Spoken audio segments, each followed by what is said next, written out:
Who or what would you destructure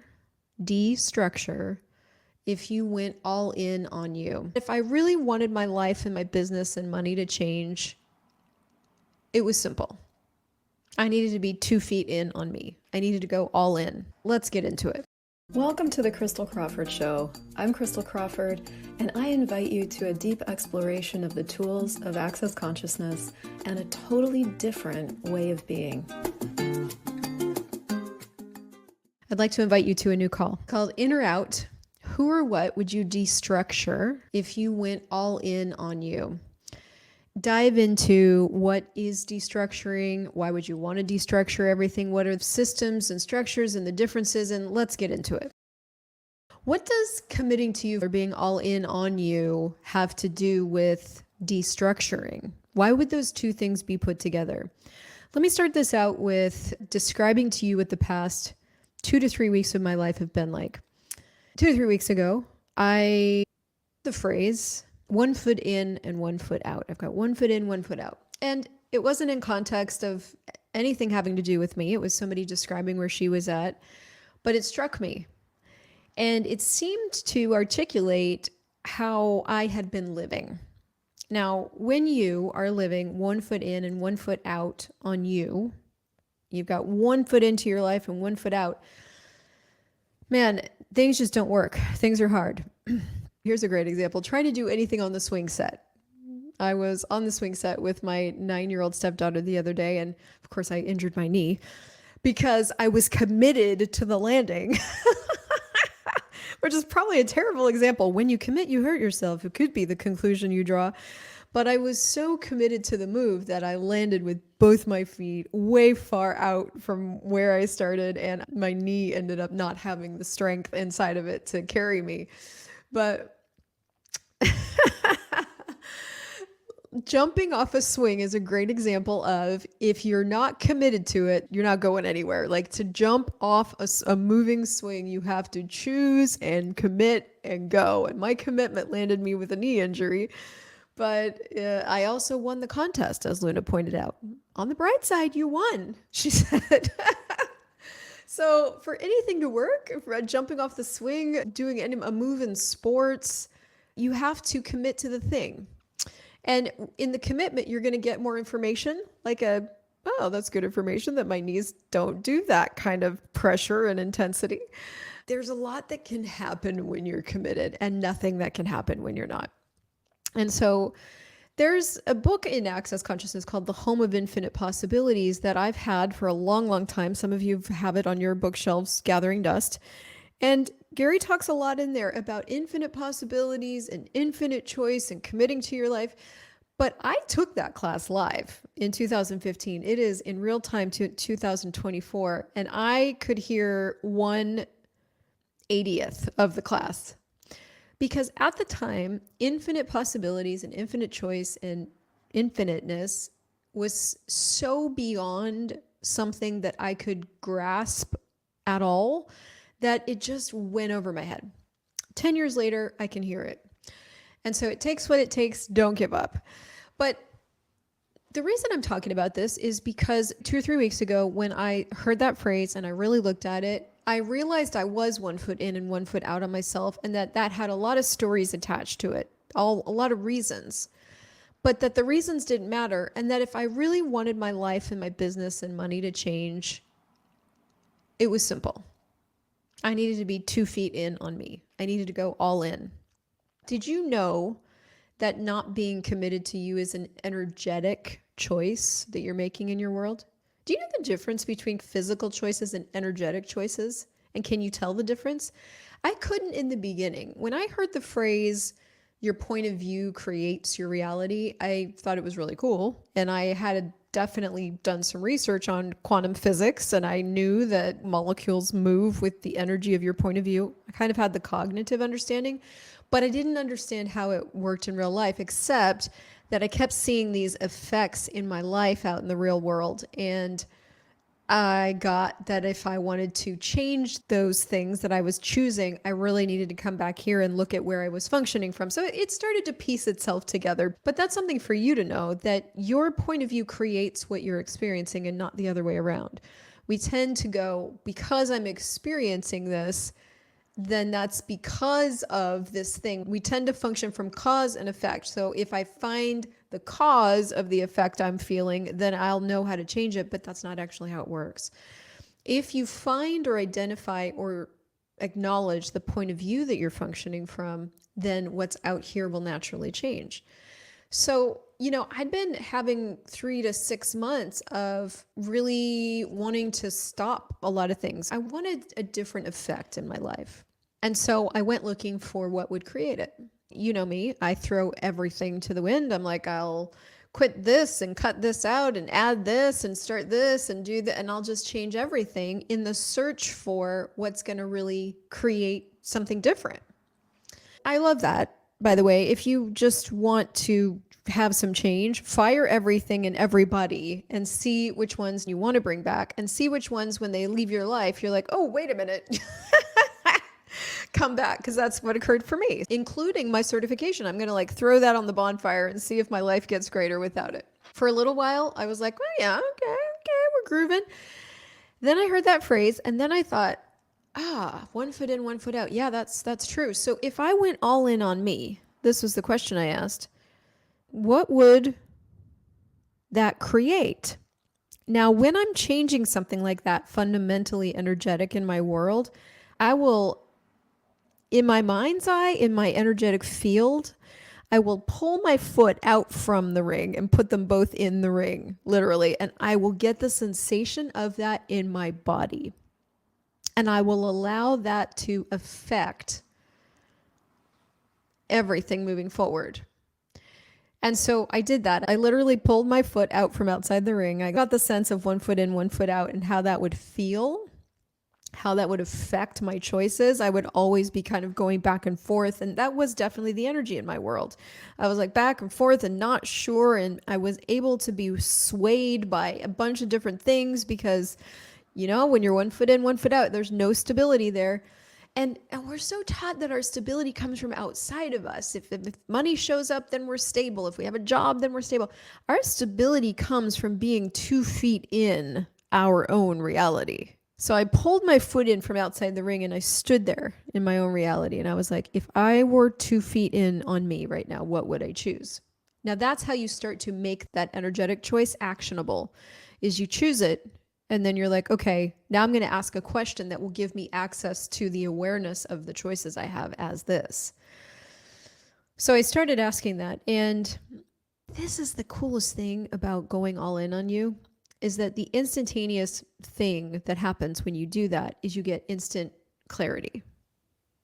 You all of a sudden know the choices that match that and that aren't that. So it took probably half a day of just being in. This is what I do. I'll do the thing. I change something big, energetic, and then I'll start walking around the house cleaning things because I need it to, I don't know what that word is. Assimilate is the only word that comes.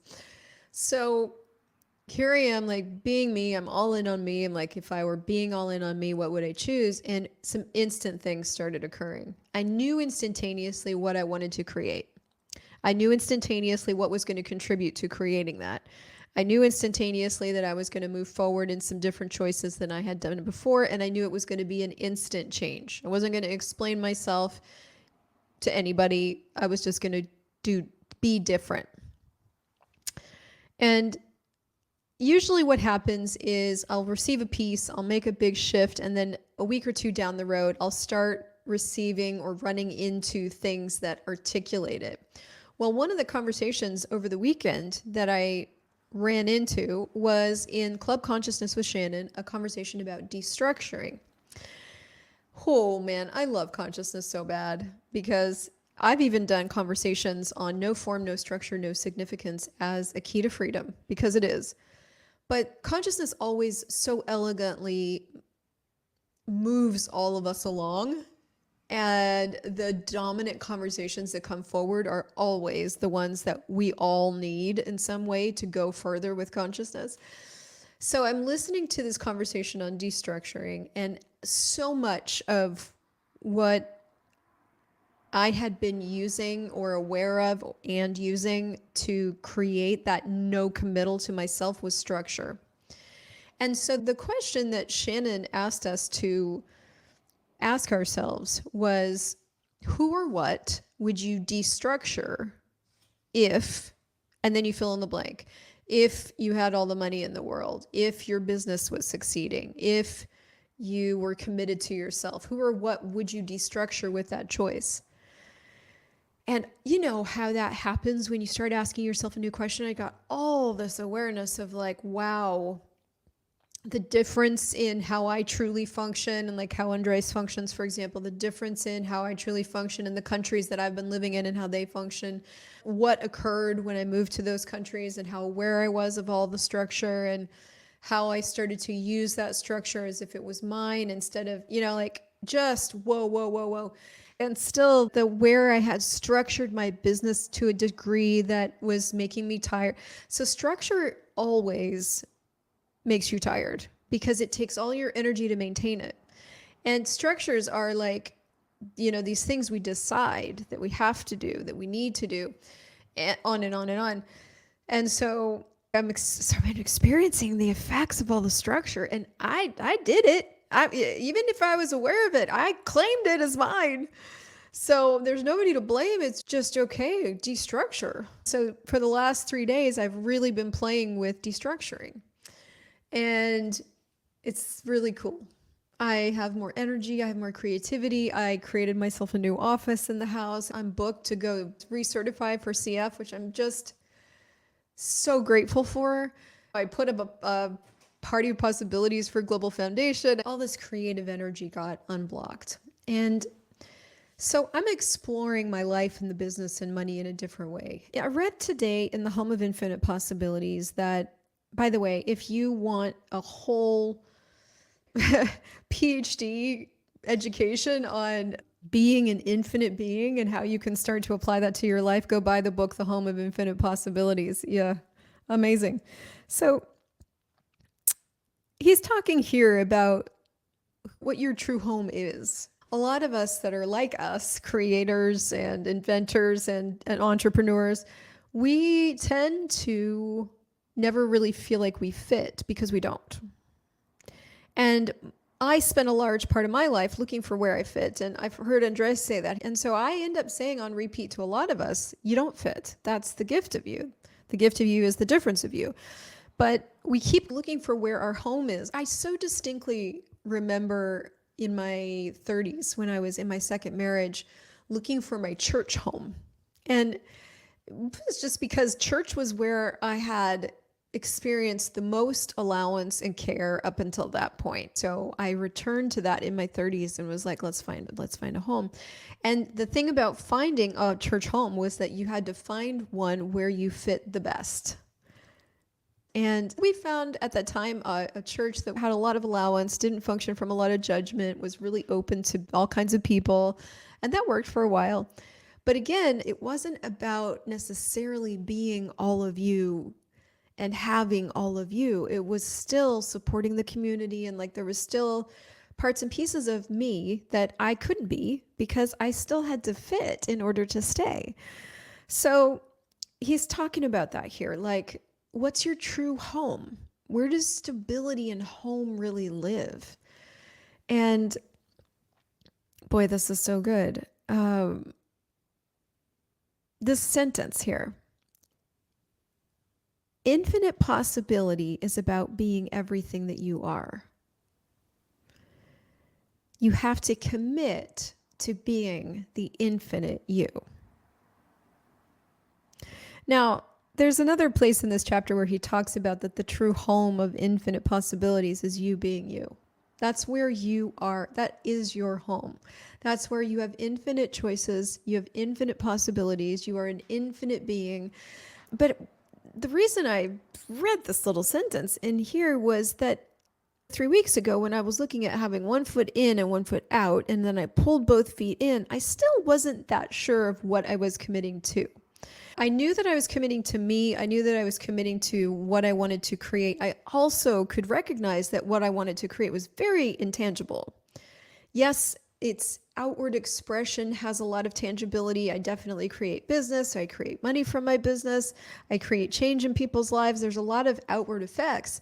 But in truth, what I really want to create, what's interesting enough for me, is the space of infinite possibility. And that's an ongoing life thing. That's a commitment to question, always. That's a commitment to the forward exploration and expansion of consciousness in my own world, which will end up affecting a lot of people, but it's not something you can see. He goes, we try to see the future and we can't. We try to see possibilities and we can't. So we conclude that they don't exist. That's a mistake. We can't see them, but we can be aware of them. Seeing is less than 1 godzillion% of what awareness would tell us. So I know for me, seeing obviously happens with my eyes. Awareness happens like here. Do you ever see something as it really is? Or do you see it through your judgments and your points of view? You only see it through your judgments and your points of view. You can't even see all of you. Can you see you in the mirror? No, the mirror is the reflection of your judgments. It's not a reflection of what really is. We try to see possibilities and we can't. So we conclude they don't exist. But we can be aware of them. We can perceive the energy of them and we can receive them. And this really kind of ties into the last little part of this conversation that I want to explore more in the call, which is something Shannon brought up, which is where we flow our energy. I recognized in this 1 foot in, 1 foot out, and then pulling both feet in and being committed to myself, and then having that additional information about how much energy I'd been using to structure and to maintain structure and to develop structures, that I had been flowing most of my energy into structures. And the things that grow in your life grow with flow. It's a lot of why I changed the name of the Facebook group to Free Flow. It's a lot of why there's a new membership being built called Flow. I didn't know that at the time cognitively. So I've changed in the last 3 days where I'm flowing energy. Where you flow your energy is what can live.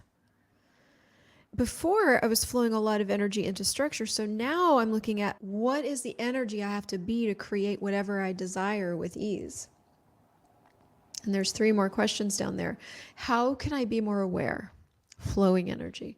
How many more possibilities are there? And what else can I choose that I have not chosen? But here's the other thing I'm playing with energetically is that there's the energy flows, but there's also the energy pulls, which is receiving. There's all this, and that's the simultaneity of both of those flows. So how much more can I receive from my business? Business is very easy to do because business does require creation, institution, actualization, maintenance. It does require all of those things to exist in the world. And maintenance is one of those things that's easy to structure. Maintenance could be, I do this weekly show, and so it's all the tasks that we have to do for the weekly show. I do this daily email, so it's all the tasks we have to do for the daily email. It's easy to get aware of a possibility and then turn it into a structure, and then you have to do maintenance to maintain the structure. If your business stays a system and you stay present with the business as a system, you can constantly change it and also be aware of what it requires in the moments it requires it. But if all of your energy is going into the structure of something, then you can't use that energy for systems. So I purposefully stopped emailing every day because I had made that into a structure. And now I'm being a question. Business people, let me know when it's time for an email. Let me know when it's time for a show. Let me know when it's time for something, and I'll contribute energy there. But that really requires just staying very, very, very present, which, funny enough, is what your life requires. What I'm curious about with my life is how much can I destructure so I can receive money with ease? How much can I destructure so I can be money with ease? How much can I destructure so I can perceive and receive money with ease? And, everything I've decided that it takes to create, actualize, have money, never mind. As one thing, what would need to destructure in your life for you to have something different? You know, what would need to destructure in your body? What would need to destructure in your finances? What would need to destructure in your business? What would need to destructure in yourself for all of life to come to you with ease and joy and glory? So I want to explore that with you. Join me for the call. We're going to do a 90-minute call. I'm really curious where we can go, but who or what would you destructure if you went all in on you? Share this with a friend who needs it.